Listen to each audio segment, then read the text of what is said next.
warahmatullahi wabarakatuh.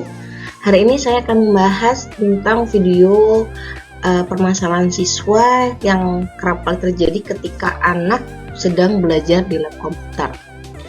Jadi saya beri judul untuk video pemecahan masalah kali ini adalah siswa yang lebih dekat dengan gadget atau handphone dia ketika pelajaran komputer.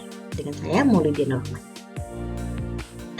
Jadi yang pertama, rumusan masalahnya adalah gagap teknologi sering dikatakan dengan tidak tahu apa-apa tentang teknologi yang sedang berkembang ataupun kurang bisa memahami suatu teknologi. Akan tetapi, gaptek di era sekarang diartikan sebagai kurangnya kemampuan seseorang untuk menggunakan gadget, laptop, atau internet. Saat ini dunia teknologi udah berkembang nih dengan saat. Jadi anak zaman now, generasi zaman now tuh harus dapat mengikuti atau beradaptasi dengan perkembangan teknologi yang ada. Dan sekarang ini nih anak-anak itu merasa dirinya udah pinter, udah pandai, udah lihai dalam bidang informatika, dalam bidang teknologi.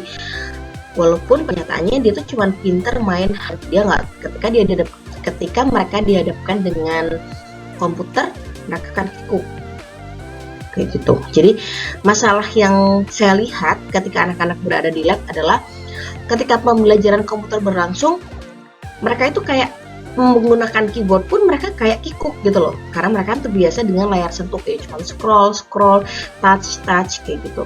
Kemudian ketika pembelajaran komputer berlangsung, ketika dia mendapatkan tugas untuk mengisi di Google Form yang sudah saya sediakan, mereka lebih senang mengisinya lewat HP karena mereka lebih familiar dengan ini jempol yang bekerja daripada jari mereka, semua jari yang bekerja kayak gitu. Jadi ketika mereka disediakan perangkat komputer untuk mengisi Google Form, mereka tetap menggunakan handphone. Bu, boleh nggak pakai HP? Bu, boleh nggak pakai HP? Seperti itu.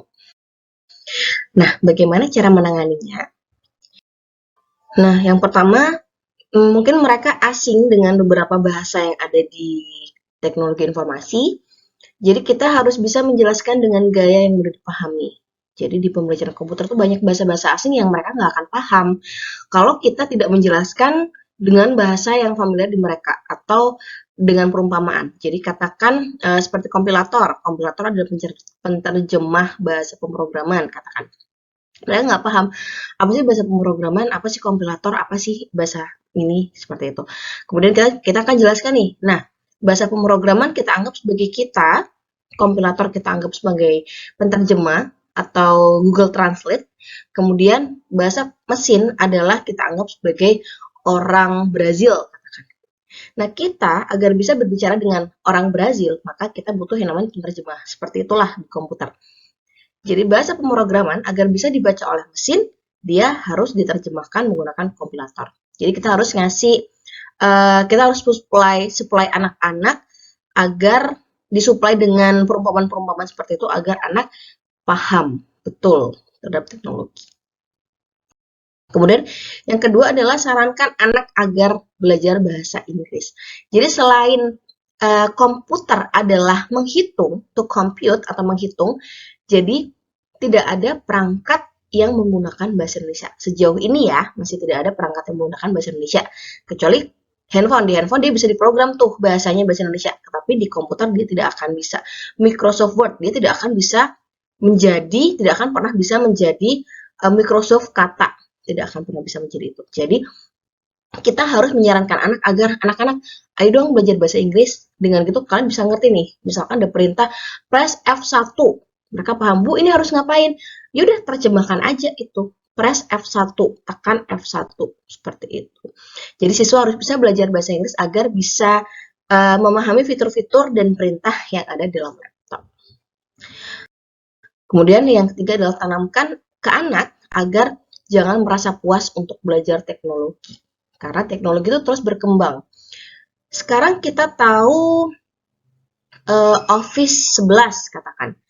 Beberapa tahun lagi akan ada Office 20. Kita kalau terus stagnan, kita udah merasa, oh saya udah expert nih Bu di Office 11. Kemudian 2 tahun lagi dia masih stagnan di, ini saya udah expert Bu Office 11. Tapi ketika dia dihadapkan dengan teknologi terkini, Office 2020, katakan dia langsung, hah, ini fitur apa, fitur apa, fitur apa, seperti itu.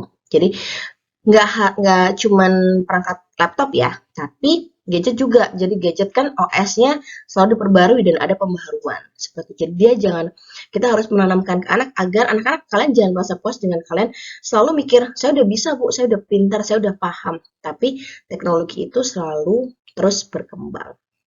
Jadi anak tidak boleh merasa puas untuk belajar teknologi. Ya, dari itu tadi, hasil yang saya harapkan, hasil yang bisa diharapkan adalah satu, wawasan anak bisa terbuka dari teknologi. Kemudian keinginan belajar anak akan meningkat karena mereka akan merasa penasaran.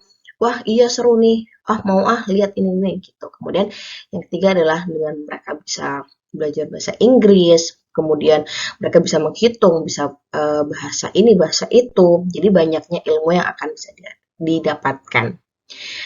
Oke, itu tadi sekian penjelasan dari saya tentang memecahkan masalah ketika anak lebih dekat dengan handphone ketika dia dihadapkan dengan handphone dan komputer dia lebih milih handphone. Semoga solusi itu bisa digunakan. Terima kasih.